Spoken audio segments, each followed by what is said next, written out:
Hi everybody, it's Christina reporting back live to you. No, I'm not.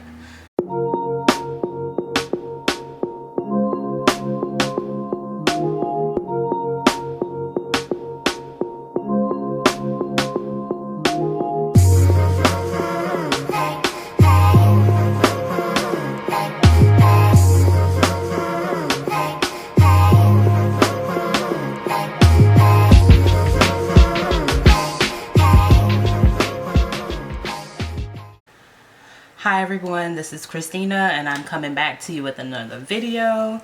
This video will be about my son's personal journey with autism. I have two 5-year-olds. Yes, they are twins. They are boys. They are both diagnosed with ASD. If I haven't explained ASD to you, it's just an acronym for Autism Spectrum Disorder.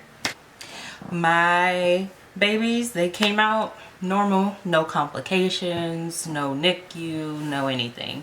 Not that that would matter, but my personal story is my twins, they came out healthy, did all of the milestones up into about 1.5 years old.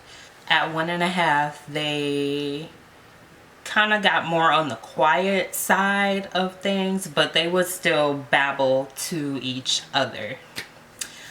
It wasn't alarming because I wasn't alarmed because I was like, okay, if they're talking to each other, they're still talking, they're still communicating. But that period of time from 1.5 lingered on, so my parental instinct was first to ask around, like, okay, the boys are pretty quiet, what's going on?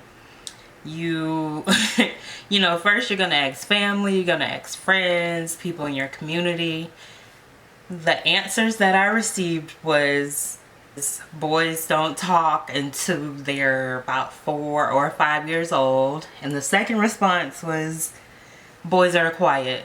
So my parental instinct was like, yeah, give me something else. That's not gonna work for me. So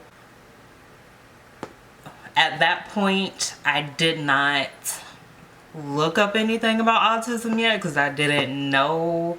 The two wasn't connecting at that point. Okay, before I go to the doctor, I want to make sure everything I'm doing for them is correct. So if it is a me problem, I can guide them back on the right path before it becomes something that needs to be evaluated. So even before they came out the womb, I'm reading to them, playing classical music, you know, doing things by the book. So when they came out, they were following along with stories, looking at the books. They were very interested in reading. We started out with My Baby Can Read, Super Y. Those programs are geared towards spelling and reading and all of that. So that's what I started with from day one. Like, pop out the womb, they were watching that. So as time progressed, I'm like, okay, they're not really echoing me. Meaning, if I tell them something, they're not saying it back to me. So that, at that point, was when I reached out to the pediatrician. I don't remember what the doctor said at that point, but I know the next step was getting them evaluated for speech therapy. Fast forward, we started speech. Maybe it was their second birthday or a little bit after. They were in speech, and me being a first-time mom and a first-time mom with children in speech therapy, I just kind of took a back seat on that because that's not my area of expertise, nor did I know anyone that had been through speech therapy or all that. So I just kind of observed.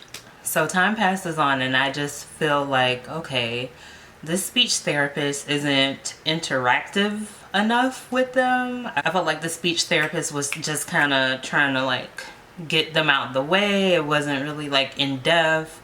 That's how I felt with observing all of the sessions and whatnot. And then boom, COVID happened.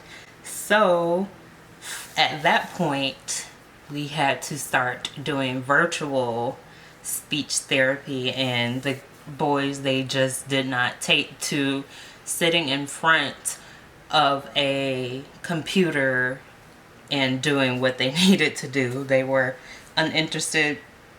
They would look to the side or just look dead into the camera and do nothing. So I was like, okay. I took on the speech therapist role because there was COVID was here. No one was, everyone was scared. You don't want your children going into a center, nor do you want someone coming to your house and blah blah blah. Virtual wasn't working for us. As simple as I'm gonna say it, but playing with them. I was kind of like the big kid in the situation. I would take the toy cars like vroom, vroom, making all these sounds, or taking the action figure saying cat boy or cat boy, trying to break down as many things for them as I could so they would eventually catch on. It happened slowly but surely, but it wasn't quick enough to where it still wasn't alarming. So around the time they were 3 years old, they had another speech evaluation just to see how things were coming along for that whole year, and they did not pass the evaluation. You don't pass a speech evaluation at the age of 3. That's when all the other evaluations will come into play, because they have to see what is not clicking with the child. Is it something the brain isn't processing? Is it something the kid can't hear? Maybe it's an auditory issue. Just let's look at everything and find out what it is. So after that, we went to audiologist. Their first appointment, both of them were still teething. They still had some teeth coming in the back that hadn't fully come down yet.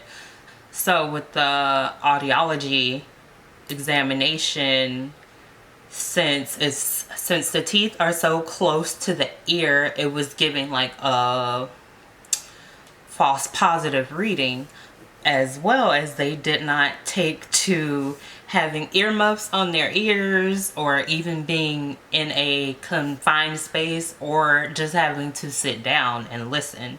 All of those factors it was a hot mess appointment. I ended up cleaning throw up off the floor. Like, it was a hot mess. Their second audiology appointment, they were maybe like 3.5. They had all their teeth at that point, and hearing came back perfect, so no issues there.